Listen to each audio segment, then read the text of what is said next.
nuevamente estamos en esta mesa charlando sobre temas médicos que tanto nos gusta y siempre nos visitan especialistas de distintas ramas de la medicina. Hoy tenemos a alguien que, la verdad que debe ser mucho tiempo que no invito a alguien que tiene que ver con la psiquiatría. Hoy nos visita el doctor Orlando Silva, médico psiquiatra, especialista en neurociencia, a quien ya estamos saludando. ¿Qué tal? ¿Cómo te va, Orlando? Buenas tardes, Fernando. Un placer estar en tu programa. Gracias por la invitación y un saludo cordial a toda la audiencia. Bueno, muchas gracias. Estás atendiendo acá en Crespo, ¿no? Estamos atendiendo en Crespo. Tenemos varias ciudades también donde tenemos consultorios privados, 9 consultorios. 9 consultorios. Ops, sí. ¿Cómo hace? Un día, 2 por día. Sí, muchas veces tenemos que viajar bastante. ¿En dónde? ¿Crespo? ¿Dónde más?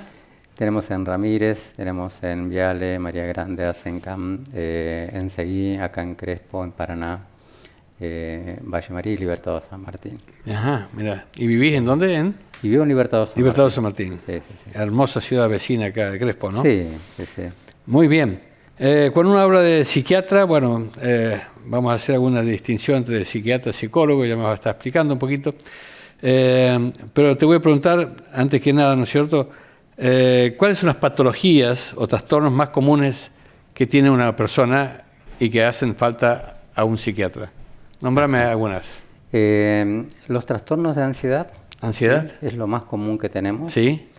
Y a eso se le suma un trastorno depresivo o un episodio depresivo, donde el paciente pierde todas sus capacidades. Sí. ¿Sí? No es una enfermedad mental, no consideramos desde la neurociencia a la depresión como una enfermedad mental, sino como un estado transitorio de la mente. Estado transitorio. Primero surgen los trastornos de ansiedad, eso lleva a la desregulación de otros circuitos que tienen que ver con la depresión. Siempre se dice que el médico deriva al psicólogo, al psiquiatra. El psicólogo no puede medicar y el psiquiatra sí puede medicar. Exactamente. ¿En qué momento el psiquiatra dice, bueno, esta persona tiene que ir a un hospital psiquiátrico o a un hospicio? ¿Hospicio se dice todavía o no se dice más así? Sí, cuando surge una necesidad de internación, sí. ¿Cierto? En una entidad... acá en Entre Ríos, ¿dónde? En una institución, digamos, acorde a la patología. Sí. Libertador San Martín tiene su área de salud mental. Y después tenemos otros dispositivos. En Paraná hay un hospital, ¿no es cierto? ¿Cómo se llama? El Hospital Escuela. En Diamante también hay un hospital escuela. ¿Cómo se llama el de Paraná? El famoso Roballo. Roballo. Ustedes son los médicos que dicen, bueno, esta persona ya no puede, no está en condiciones que nos podemos ayudar o correr, o debe seguir su tratamiento en Roballo. Claro. ¿Eso lo hace un psiquiatra? Eso lo hacemos nosotros, sí. Identificamos la problemática del paciente y si puede llevar a cabo un tratamiento ambulatorio, ¿sí? Lo hacemos ambulatorio, con controles, obviamente, con seguimiento, con monitoreo, y a veces es necesario internación. En el caso, por ejemplo, de un alcoholismo crónico, el paciente quiere dejar el consumo, no puede, y está con alto consumo de hace mucho tiempo. Sí. El paciente necesita una desintoxicación, ¿sí? O sea, limpiar el organismo. ¿Solamente también, con alcohol o con drogas también? Exacto. Hablamos de alcohol, hablamos de sustancias que nosotros conocemos, la marihuana, hoy las metanfetaminas están muy... son las... ¿Vos tratás, ves pacientes de este tipo? Claro, moléculas... ¿Muchos? No muchos, acá no, pero los colegas de Rosario, Buenos Aires... Dicen que está lleno. Todos los días, sí. Estas intoxicaciones, por así decirlo, esta dependencia requiere una limpieza del organismo. No lo podemos hacer, digamos, en forma ambulatoria.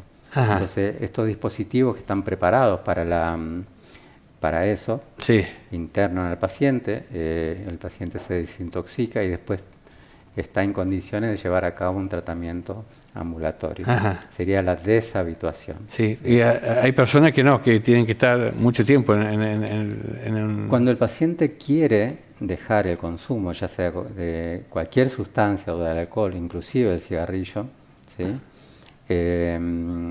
Se le puede ayudar. Pero hay pacientes que vienen y dicen, pídame lo que quiere, pero yo el alcohol no lo voy a dejar o el cigarrillo no lo voy a dejar. Y no se lo puede ayudar. Ajá. No se lo puede ayudar. Y ahí es donde usted lo interna. Y ahí entra, claro, una cuestión legal también. Familiar. Si requiere, claro, los familiares quieren que se interne, él no quiere, entonces ya tienen que intervenir la justicia por ahí. Y cuando pasa también que personas que, bueno, por su estado mental cometen un asesinato, supongamos, y ustedes son los que determinan, bueno, este hombre no está en sus sanos juicios, se dice generalmente, ¿no es cierto? Claro. Entonces ustedes también lo derivan a instituciones de este tipo. Exactamente. Sí, ¿Le ha tocado muchos casos de esto? No, ellas son psicopatías muy importantes, muy graves. Ajá.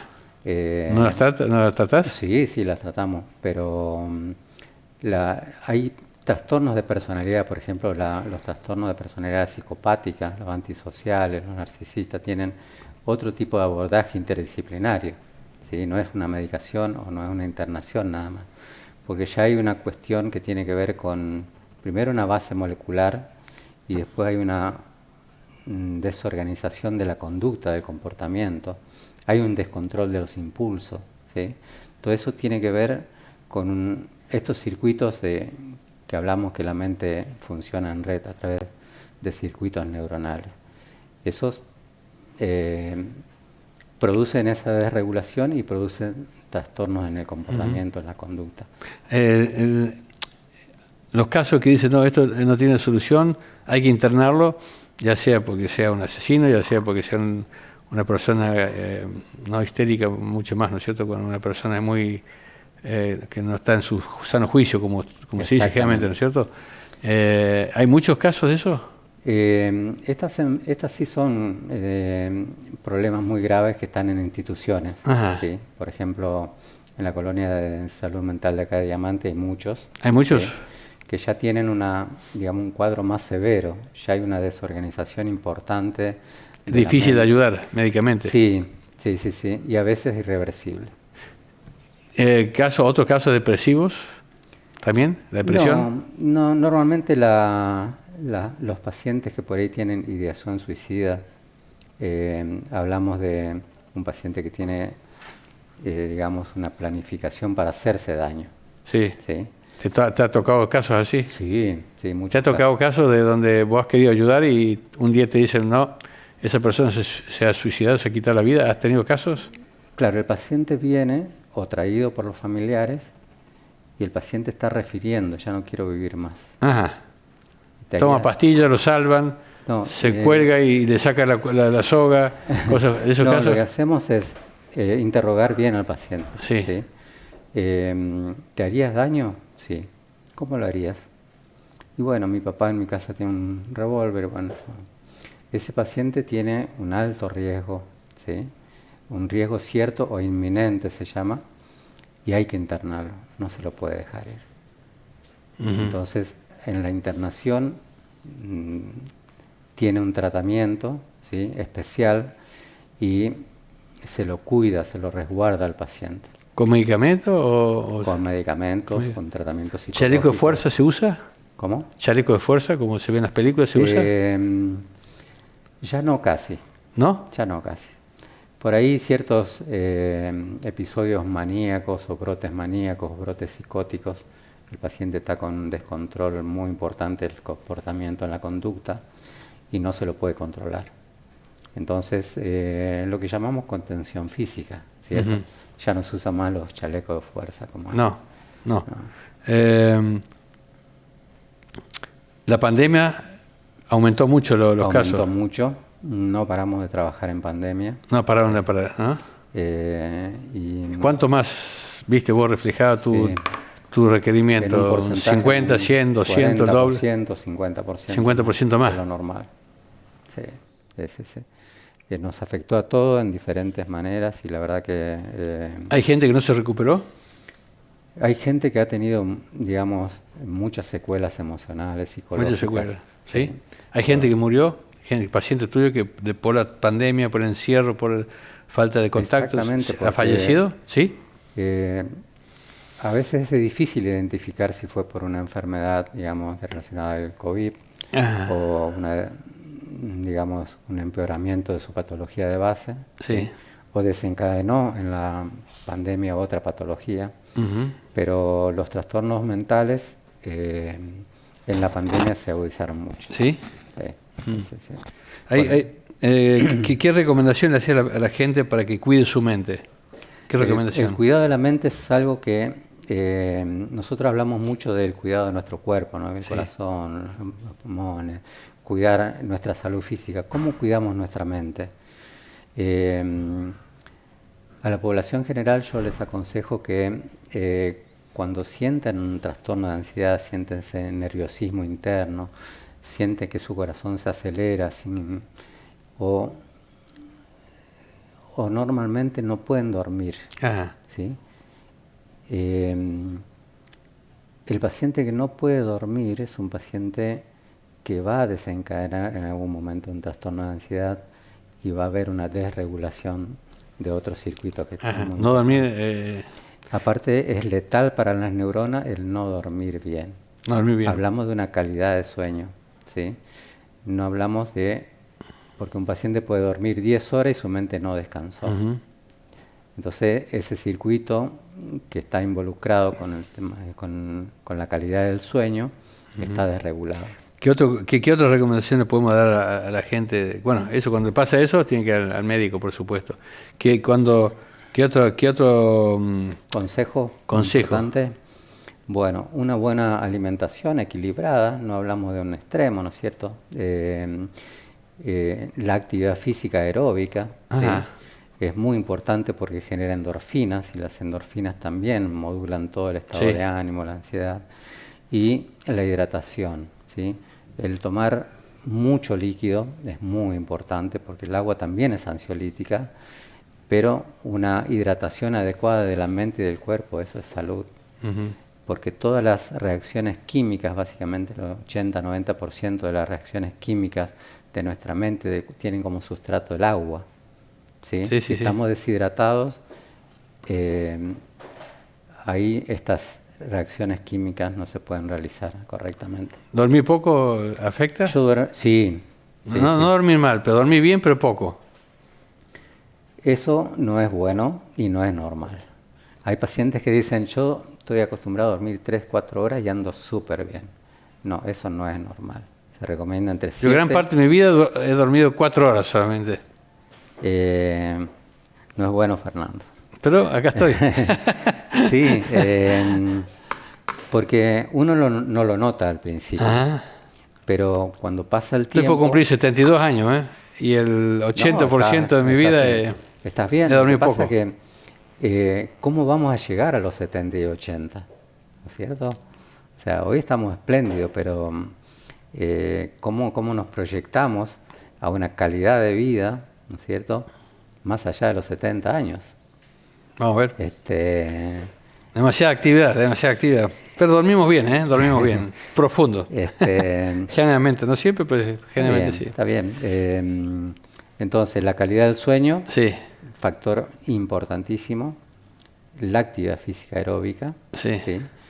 Una buena alimentación, o sea, hidratación y una vida, digamos, de actividades recreativas, placenteras, sociales, generan muchas endorfinas y así cuidamos nuestra mente. Bueno, Orlando, no siempre uno tiene la oportunidad de hablar con un psiquiatra.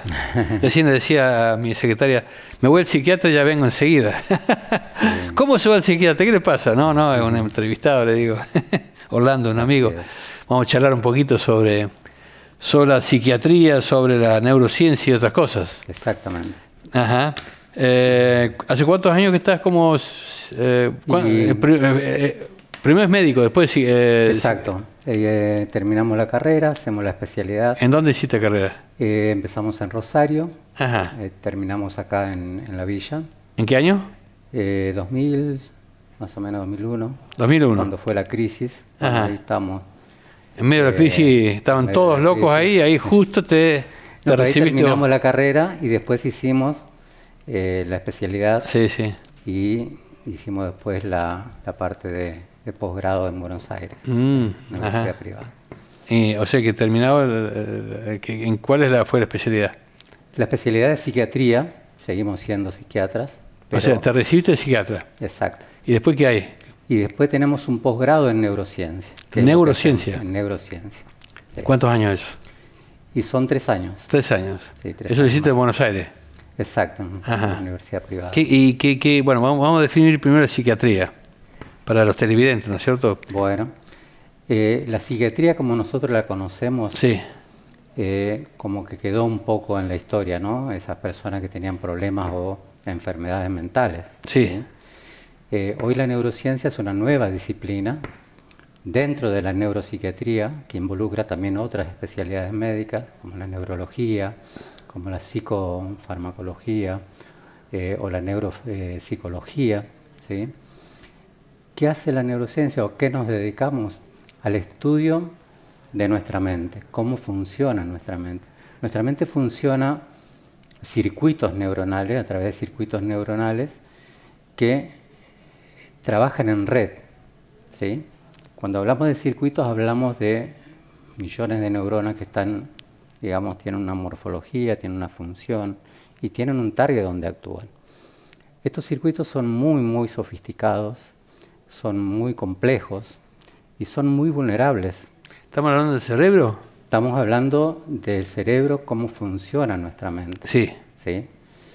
Entonces, estos circuitos, al ser muy vulnerables, se desregulan, sufren un desbalance neuroquímico. Ajá. Y ahí se producen los diferentes estados de la mente. Cuando hablamos de trastornos mentales, que tampoco me gusta usar ese término, no hablamos tampoco de enfermedad mental. Hoy prácticamente la neurociencia no atendemos en neurociencia pacientes que tienen enfermedad mental. Sí hay ciertos pacientes, por ejemplo, que tienen enfermedad neurológica, como una enfermedad de Alzheimer o una enfermedad de Parkinson. Compartimos estos pacientes con neurología, ¿sí? Pero cuando hablamos de enfermedad mental, hoy prácticamente está en desuso ese término, ¿sí? Ajá, o sea, cuando uno habla de psiquiatría, la psiquiatría se ocupa de... La psiquiatría, no, neurociencia no, claro. Psiquiatría sola como... Seguimos siendo psiquiatras. Psiquiatra. Sí, atendemos la problemática mental. ¿Sí? Por eso, el psiquiatra que se ocupa del estado mental... Del estado mental, la salud mental, salud la problemática y las enfermedades mentales. Ajá. La neurociencia es más específica, estudia más los circuitos neuronales, las estructuras de nuestro cerebro, las funciones, ¿sí? Es más médico, también, es más médico que... Sí, las bases moleculares que están involucradas en estos circuitos. Porque estos circuitos funcionan a través de neurotransmisores, que son sustancias químicas, que estos circuitos controlan prácticamente toda nuestra mente y nuestro cuerpo. ¿Sí? O sea que lo que pasa en la mente puede afectarnos en nuestro organismo. A ver si estoy equivocado. Cuando uno dice, una persona tiene problemas de conducta, entonces muchas veces se lo deriva al psicólogo, ¿no es cierto? Exacto. Y es lo que yo entiendo, capaz que estoy equivocado, ¿no es cierto? Muchos entienden así. Y si el psicólogo no da, dice, no, no lo puedo tratar porque no lo puedo medicar, etcétera, etcétera, tiene que ir a un psiquiatra, porque ya tiene problemas graves de conducta, de desorientación, de lo que sea. Exacto. ¿Es así? Es así. Es así. El psiquiatra, ¿qué hace? Lo estudia, viene, se sienta, lo estudia, y si hace falta, ve si es necesario medicarlo o no medicarlo. Exactamente. Eso es lo que ustedes hacen los psiquiatras. Exactamente. Ajá. Pero ustedes también hablan con ellos bastante, así. Hacemos tipo, intervenciones breves, no somos terapeutas, o sea, no somos psicólogos. No son, exacto. Los terapeutas o los psicólogos detectan si el paciente necesita o no un tratamiento. ¿A vos te derivan los pacientes? Sí. Ajá. Derivan, en realidad todas las especialidades médicas hoy están derivando mucho, porque muchos de los problemas en el organismo, en el cuerpo, tienen su base en la mente. Claro. Por ejemplo, una hipertensión, paciente de 30 años, joven, se le sube la presión. Sí. Va al cardiólogo, pero vos está todo bien. Está todo normal, estás estresado, tenés presión emocional o nerviosa. Sí. ¿Sí? Escuchamos eso, ¿no? Eso viene de la mente, eso viene de circuitos neuronales que sufren ese desbalance y hacen su descarga. ¿Y el médico qué hace? ¿Primero manda al psicólogo o ya lo manda directamente al psiquiatra? Si el paciente llega a una guardia, supongamos con una crisis hipertensiva, ha pasado por un momento de estrés agudo y está con una crisis de depresión alta, entonces investiga un poquito los antecedentes, dice, no, esto es emocional, esto es de estrés, esto es de ansiedad, fíjate si puedes ver a un psicólogo o un psiquiatra y deriva. Hoy no. ¿Cómo un médico se da cuenta si tiene que derivarlo para el psicólogo o al psiquiatra? ¿Cuál es la diferencia? Todos los signos vitales están perfectos. El paciente cuenta que ha pasado por un evento estresante, ¿sí? Y viene con esa taquicardia, viene con esa carga emocional, euforia, una carga emocional que no lo puede controlar. No lo puede controlar. No lo puede controlar porque es un. ¿Cómo se manifiesta? ¿En llanto? ¿En gritos? Se manifiesta en depresión. Muchas veces cuando llega a una guardia con un episodio agudo, ¿sí? Se manifiesta con taquicardia, palpitaciones, sensación subjetiva de falta de aire, como que se le cierra el pecho.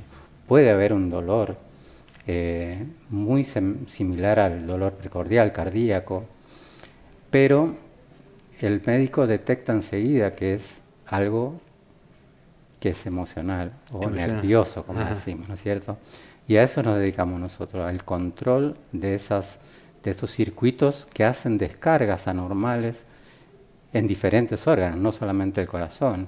El paciente con una gastritis crónica, el paciente con colon irritable, con migraña, con fibromialgia, puede haber contracturas, ¿sí? Todo eso tiene sus bases moleculares en estos circuitos que decíamos que son muy sofisticados. En el cerebro. Exacto, están en la mente, están en el cerebro, ¿sí? Y nosotros estudiamos la anatomía de la mente también, ¿sí? O sea, las estructuras, por ejemplo, el sistema límbico, la corteza prefrontal, ¿no es cierto? ¿Y qué le hacen tomografía?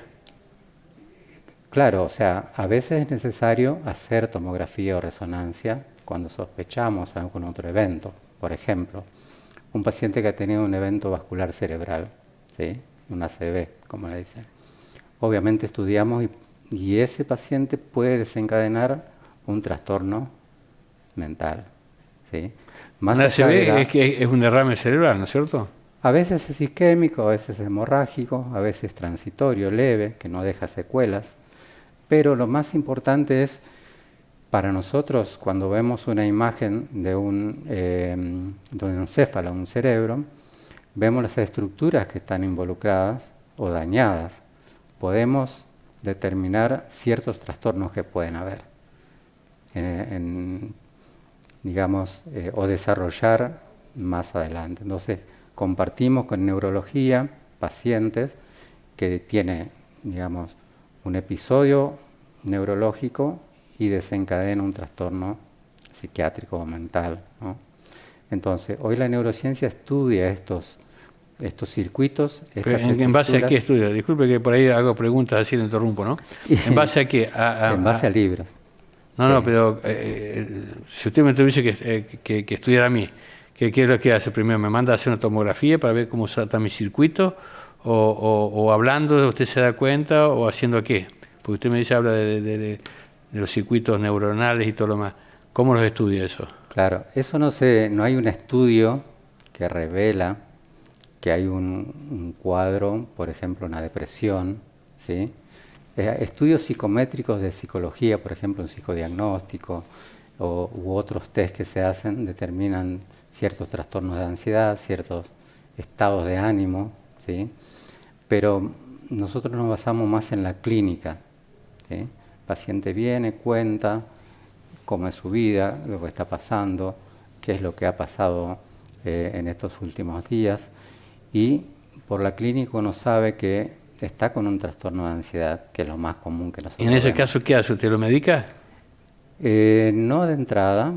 Generalmente cuando hay, por ejemplo, un trastorno de ansiedad generalizada, el paciente ya viene con taquicardia, viene con disnea, viene con ya con una pérdida global de la funcionalidad, es necesario sí medicarlo. Porque estos circuitos que sufren ese desbalance neuroquímico, el paciente, ni nosotros, ni ningún médico, tiene el control sobre eso. O sea, Ajá. estos circuitos sufren esa desregulación, ¿sí? Y por ende van a tener síntomas, ya sea psicológicos, ya sea cognitivos, ya sea físicos, y uno determina el tratamiento a seguir. O sea, en el hecho, en la práctica, te deriva el médico, un médico, ¿no? Generalmente te deriva, o un familiar, o qué, un médico te deriva y hay dice, veces "Mira, que el es paciente consulta por sí mismo. por sí mismo. Viene Sí. y dice, no me puedo contener, o las lágrimas, o la depresión, Exacto. o lo ¿qué puedo hacer? Entonces vos, que después de hablar con él, los estudiás y decís, bueno, a él le hace falta un medicamento, porque no hay operación acá, ¿no es cierto? No. Es todo tratamiento. El paciente llega generalmente en un estado de ansiedad, digamos, nerviosismo, Sí. los nervios internos. El paciente refiere que su mente no puede parar, ¿sí? No descansa bien, el paciente está angustiado, con un estado de ánimo decaído, ha perdido la funcionalidad, ¿sí? Ya no quiere ver gente, está un poco retraído, sigue funcionando por, digamos, otros aspectos como la personalidad de cada uno que le ayuda a salir adelante, pero el paciente no se encuentra bien, no está bien integralmente. O sea, en otras palabras, el paciente refiere que no es él, se desconoce, yo no era así, ¿qué me está pasando? Tengo una enfermedad, tengo que hacerme una resonancia, entonces empieza A contar. exacto. Entonces Uno evalúa y dice, bueno, este paciente le explica lo que le está pasando, ¿sí? Esto es un trastorno de ansiedad, se debe a esto y a esto. Entonces, ¿qué es lo que podemos hacer? ¿Cómo vamos a llevar a cabo esto, ¿no? Entonces se le explica al paciente, el paciente se identifica con todo lo que uno le explica, sí. y bueno, ahí, digamos, llevamos a cabo el tratamiento. ¿El tratamiento cómo arranca? ¿Arranca generalmente con un ansiolítico o usar ansiolíticos así de entrada es como no es bueno. No es recomendable. No. ¿Y con qué arranca? Para que el hombre esté más, o la mujer esté, o el joven, ¿no es cierto?, esté más tranquilo. ¿Qué tipo de medicamento? Nuestra mente tiene muchos circuitos, ¿sí? Pero hay 3 circuitos que son muy importantes. Esos 3 circuitos, hay uno que es el circuito mayor, que nace en los núcleos de la base, ¿sí? Que generan neurotransmisión excitatoria, o sea, estimulan en otras palabras. ¿Tiene algún nombre ese circuito? Es en los circuitos de los núcleos del RAF, los circuitos de la base, ¿sí? Los núcleos, circuitos de la base, eso es uno. De la base, exacto. Base. Ese circuito es el más importante en neurociencia. ¿Por qué? Porque generan neurotransmisión que estimula. En otras palabras, cuando la persona, digamos, no tiene ningún cuadro, pone en funcionamiento todo el cerebro. ¿Y dónde está ese circuito? En los núcleos de la base. Sí, en la parte posterior. ¿El cerebelo inferior, por ahí? Un poco más abajo. Un poquito más abajo el cerebelo. Más abajo y va más hacia el centro. ¿Por eso el masaje ahí es bueno ahí? No. No tiene nada que ver. No, porque esos núcleos son muy, muy pequeños y funcionan en base a bases moleculares que, digamos, tienen una producción de estos neurotransmisores, y este circuito es el más vulnerable a desregularse. Se desregula y a veces no hay un motivo, a veces hay un factor de estrés agudo, ¿sí? Y estos circuitos, ese es el primero que se desregula. ¿Cómo sabemos que ese circuito se desreguló? El paciente dice, estoy ansioso, no puedo parar mi mente, no puedo dormir. Estoy cansadísimo, llego del trabajo, trabajé 8 o 10 horas, y mi mente no me deja descansar. Mira, ese es el circuito base. Es el principal circuito. De ahí parte, digamos, la neurociencia, ¿sí? Estabilizar ese circuito. Porque si lo dejamos así, este circuito produce una hiperexcitación de las neuronas. Sabemos que las neuronas son muy delicadas, ¿no? Entonces, al estar trabajando esas neuronas de día y de noche, obviamente se van a agotar, se van a cansar las neuronas. Al otro día el paciente está con menos energía, ¿sí? No descansó bien o durmió, pero su mente no descansó, o tuvo despertares, ¿sí? O durmió toda la noche, pero no logró descansar. Claro. O desvelos, ¿no es cierto? Y eso se desencadena en otra... Claro, automáticamente cuando este circuito se desreguló, nos puede pasar a cualquiera, hoy los niños están... Ahí en ese circuito nacen los trastornos de ansiedad, ¿sí? Hoy los niños, adolescentes, personas mayores están con trastornos de ansiedad. Entonces, al desregularse ese circuito, automáticamente se desregula el circuito de la serotonina, ¿sí? Que tiene que ver...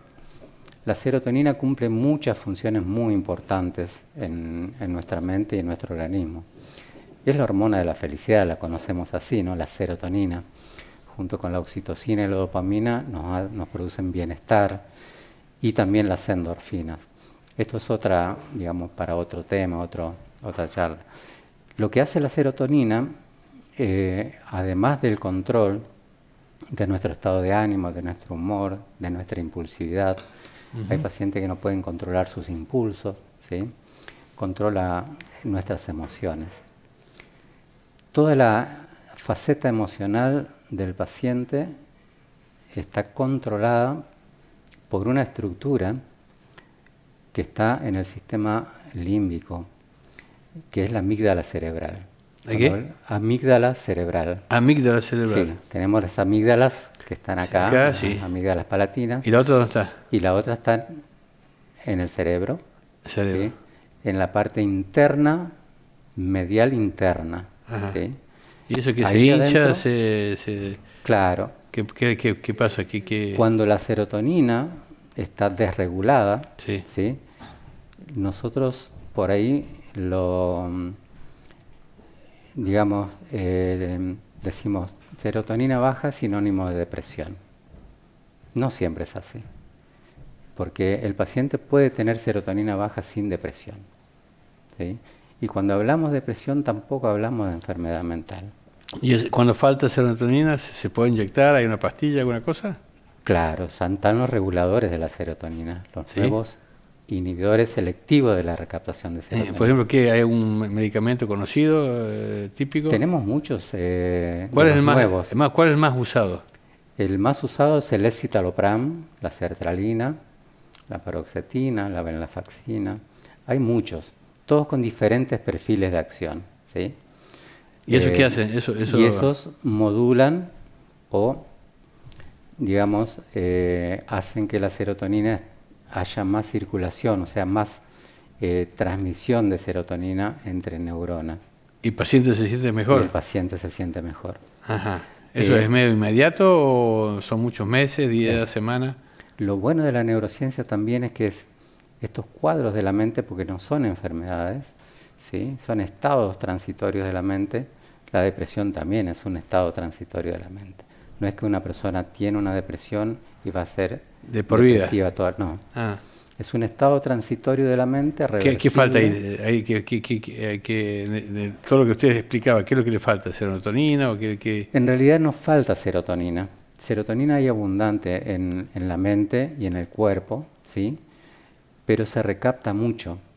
Si nosotros tenemos un terminal sináptico, una neurona y otra neurona, un terminal sináptico que tiene que hacer transmisión de acá a acá, ¿sí?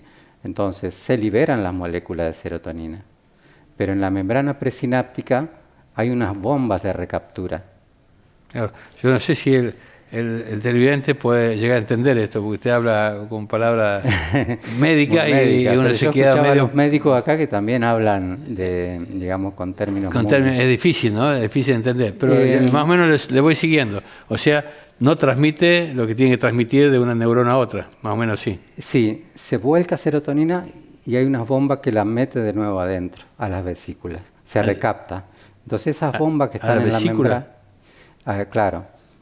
Supongamos esto es un terminal sináptico, se libera serotonina en el espacio sináptico para hacer la transmisión. Eso es todo en el cerebro. Claro. Acá, en la membrana presináptica, hay unas bombas que recaptan la serotonina.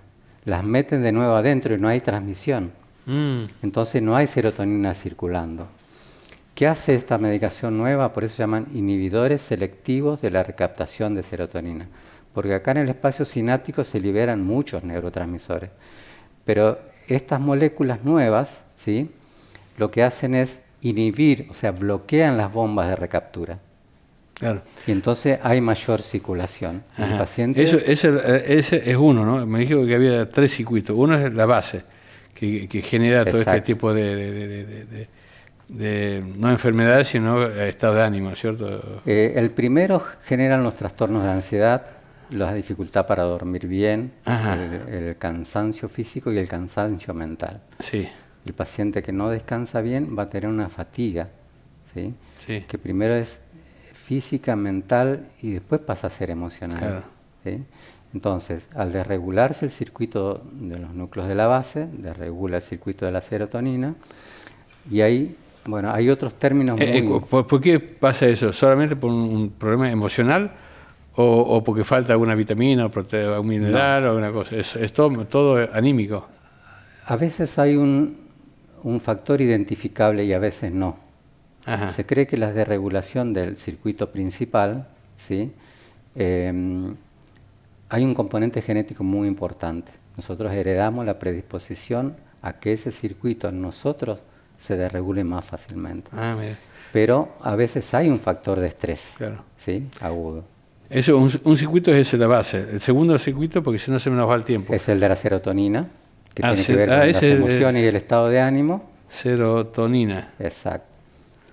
Y hay algo muy importante también acerca de la serotonina, que estas neuronas que están agotadas, ¿sí?, tienen la capacidad de recuperarse. O sea, una neurona tiene miles de conexiones. Cuando está la neurona agotada, porque el paciente no puede descansar bien, sus neuronas trabajan de día y de noche, las conexiones se debilitan. Puede empezar a fallar la memoria, la concentración, la atención, la lucidez mental, los reflejos. ¿Y le da algún medicamento para que eso se recupere? Entonces, al estabilizar ese circuito, la neurona se alivia y ahí entra en juego el otro rol de la serotonina, ¿sí? Lleva a cabo a través de unas endorfinas del cerebro lo que llamamos la plasticidad neuronal, ¿sí?, que es la capacidad de la neurona de recuperarse, recuperar sus conexiones. Llamamos también rearborización, ¿sí?, porque la neurona hace más conexiones, sinaptogénesis. Pero eso todo se hace con medicamentos. Claro, tenemos que regular estos circuitos para que, digamos, una neurona que está agotada, que si la dejamos así va a envejecer, y nuestra mente también va a envejecer, entonces nosotros necesitamos estabilizar ese circuito. Eso se le explica al paciente. Entonces, ¿cómo recuperamos? Porque el paciente puede tener fallas en la memoria, paciente joven, ¿sí?, se dispersa o por ahí tiene un déficit de atención, por ahí los reflejos no son los mismos, las neuronas están agotadas. Cuando pasa todo eso hay que ir al psiquiatra.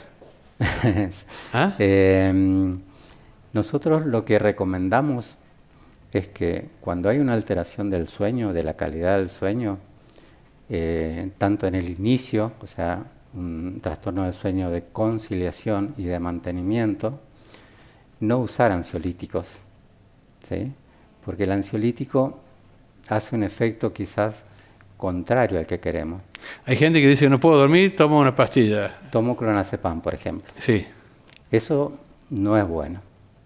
¿Qué pasa con uno? ¿Por qué? Porque la neurona ya está agotada y ese es el tercer circuito, el circuito GABA, o sea, el sistema GABA. Circuito GABA. Sí, es un circuito inhibitorio estos circuitos mayores es un circuito excitatorio, este es un circuito inhibitorio o tranquilizador, por eso también se llaman tranquilizantes, ¿sí? Lo que hace es cuando uno toma un alprazolam o un clonazepam, activa un receptor que libera una sustancia que intenta tranquilizar o modular la actividad de la neurona o la hiperactividad. Pero ¿qué pasa? La neurona ya está cansada. Si nosotros le damos un cansador, la llevamos más al envejecimiento, o sea, envejece más rápido, solo con el clonazepam.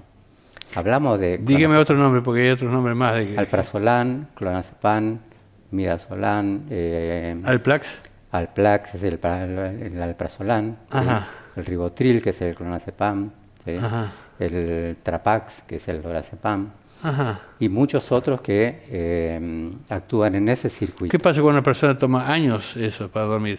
Eso envejece más a la neurona y la lleva a una muerte prematura.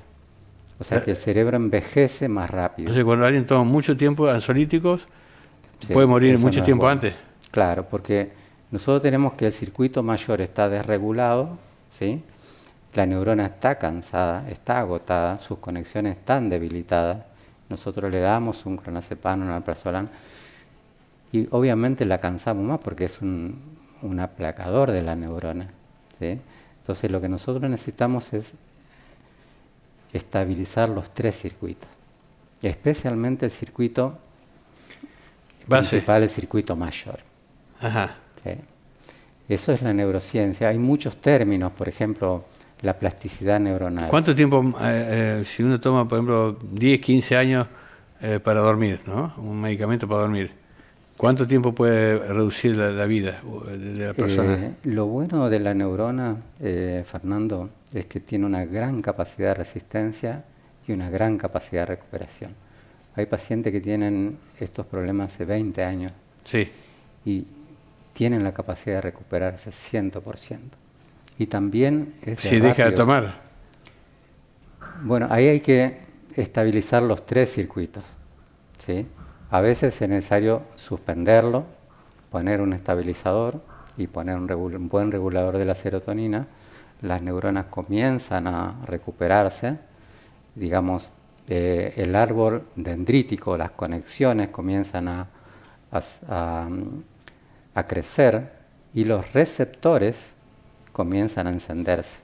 Pero mientras está, un paciente puede tomar antidepresivo hace 10 o 15 años y su depresión va a estar todavía. ¿Por qué? Porque la serotonina sola va a ir a ese circuito a actuar sobre las neuronas, que son serotoninérgicas, pero como están agotadas esas neuronas, los receptores están apagados, no responden. Entonces, yo vengo tomando antidepresivos hace 10 años y estoy cada vez peor.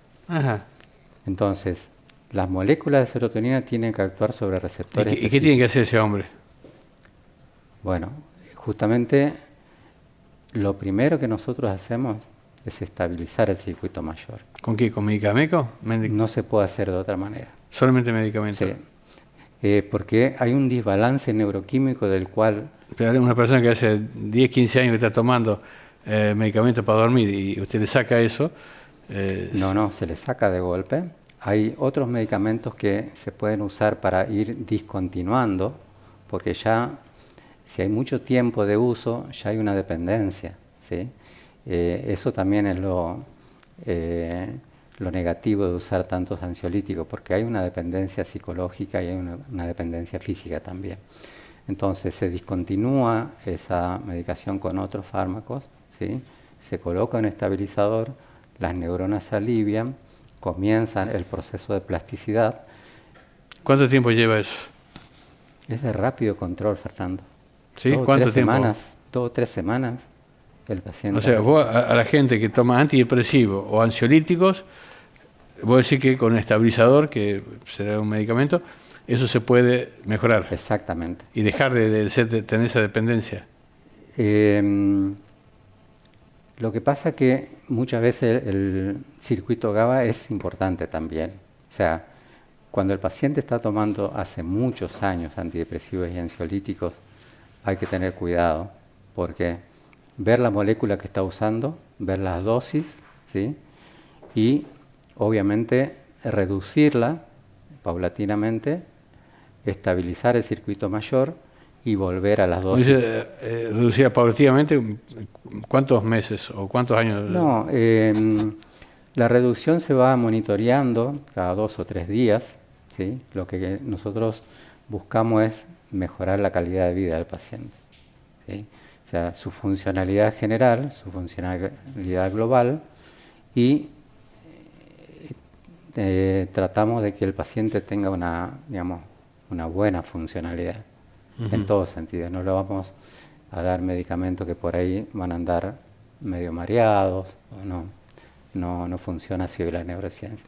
Son moléculas muy especializadas. ¿Hay muchos médicos que hacen neurociencia o muchos psiquiatras? Hay muchos. ¿Solamente los psiquiatras pueden hacer neurociencia o un médico clínico? No, primero viene la especialidad, son 4 años, y después la maestría o el posgrado en neurociencia. Y ahí uno, digamos, ve la diferencia, cómo son las estructuras, cómo funciona, cómo sufren un desbalance, y cómo podemos solucionar esto. Estas nuevas moléculas también las estudiamos. O sea, están todavía en estudio, ¿no? Claro. Hay mucho para hablar, Fernando. Lo más importante es entender que nuestra mente es el tesoro más grande que tenemos, ¿sí? Si no lo cuidamos, vamos a tener dificultad en muchas áreas de nuestra vida. Nuestro organismo también puede empezar a manifestarse, ¿sí? Y cuidamos la mente del deterioro también. Claro. O sea, que las neuronas no se deterioren. Nuestra mente está preparada para no envejecer. ¿Sí? Está preparada para no envejecer. Entonces, ¿vos estás aplicando todo eso para vos? ¿Cómo? ¿Estás aplicando todo lo que vos estudiaste para vos? Totalmente. O sea, tu mente no se va a envejecer. ¿No? Yo no espero vivir más de 100 años. ¿Más de 100 años? No, obviamente que uno ha vivido también muchos factores de estrés, así que lo entiende por lo que uno estudió, pero también por lo que uno vivió, ¿no es cierto? Yo sufría trastorno de ansiedad también y sé lo que el paciente puede estar padeciendo. ¿A vos te atendió un psiquiatra? ¿O un psicólogo? Cuando volvimos de Estados Unidos, en realidad de Canadá, porque vivimos allá varios años, yo sufría de mucha ansiedad, tenía un trastorno de ansiedad muy importante. A pesar de todo lo que vos estudiaste, tenías ansiedad. No, pero terminamos medicina, pero no habíamos hecho la especialidad. Recién en la especialidad nos dimos cuenta de que estábamos en esa situación y me cambió la vida. ¿Sí? ¿La neurociencia te cambió la vida? Sí, en realidad estas nuevas moléculas que son fantásticas porque le han sacado todos los efectos colaterales, son bien toleradas, se comienzan con dosis bajas, casi para niños, y después se va regulando en base a la respuesta del paciente, pero son moléculas muy nobles. ¿Moléculas de medicamentos, decís vos? Sí, medicamentos. Medicamentos. Sí. Entonces, tenemos 3 objetivos en neurociencia. En primer lugar, devolverle al paciente una buena calidad de vida, ¿sí? Una funcionalidad global que esté más o menos 90-95%. Nadie funciona 100%, ¿no? Pero una buena funcionalidad global. En segundo lugar, cuidar que lo que pasa en la mente no se traslada al cuerpo, ¿sí? Como decíamos, hay enfermedades psicosomáticas que nacen en la mente y se trasladan al cuerpo, ¿cierto? Podemos mencionar rápido gastritis, colon irritable, fibromialgia, cervicalgia, contracturas, ¿cierto? Dolores que uno no entiende de dónde vienen, ¿sí? ¿Psicosomática? Psicosomática. ¿Usted también la trata en eso? Al tratar estos circuitos, dejan de impactar en el cuerpo, ¿sí? Una hipertensión, por ejemplo, como hablamos, ¿no es cierto? La hipertensión baja, porque es de origen nervioso, emocional. Estas descargas que producen estos circuitos hacen que el corazón se acelere, que aumente las presiones, o por ahí también pueden tener otros efectos o eventos más importantes, ¿no es cierto? A veces las muertes súbitas están relacionadas con eso también. Bueno, Es complicado, es largo. Es largo, es muy lindo, es una especialidad de vanguardia, ¿sí? Porque mejora mucho la calidad de vida del paciente. ¿Sí? Sí. Bueno. Sí, lo vemos todos los días y la verdad que es una especialidad que amo. Muy bien, muy bien. Otro día me vas a contar algunos detalles más, porque dijiste que esto es para hablar muchas horas, mucho tiempo, Sí, explicar sí. bien, porque Sí. es algo La verdad nada que fue fácil, ¿no? muchas cosas, mucha información. Le pido disculpas a la audiencia porque hay términos por ahí que no Sí, no que se son entienden. difíciles de entender, ¿no? Porque como la medicina, siempre la medicina, Sí, más sí, vale sí, no sí. agarrar un recetario porque no vas a entender nada. O el resultado de un análisis, Exacto. porque eso solamente los médicos lo entienden, ¿no? Sí, realmente es muy compleja. Sí, sí. Muy compleja, pero es fantástica. Ujú. Es fantástica estudiar la mente, cómo funciona y cómo puede hacer que nosotros seamos felices, exitosos, lograr una buena calidad de vida, ¿sí? Ujú. Y eso está todo en nuestra mente. Sí. Gracias, Orlando. Y bueno, seguramente próximamente te vamos a tener de vuelta por acá para que Cuando hablemos guste, un poquito Fernando, más podemos tratar otros temas, ¿sí? Ajá. Siempre en base a la neurociencia. Hay mucho para hablar acerca de estos circuitos, acerca de las patologías, las enfermedades mentales, Ajá. ¿sí? Que son también otro capítulo, las enfermedades mentales. Nosotros prácticamente enfermedad mental no vemos. ¿No ven? No vemos. No. Como psiquiatras sí, o sea, Sí. podemos atenderlas, pero en neurociencia, personas, pacientes 100% normales, No, no. que Ajá. vienen en estos estados. Muy bien. Bueno, Orlando, muchas gracias. Un placer, Fernando, Vamos a gracias estar viendo en cualquier momento de vuelta. ¿Ah? por la invitación y saludo a toda la audiencia. Gracias, gracias. Hasta pronto. Hasta pronto.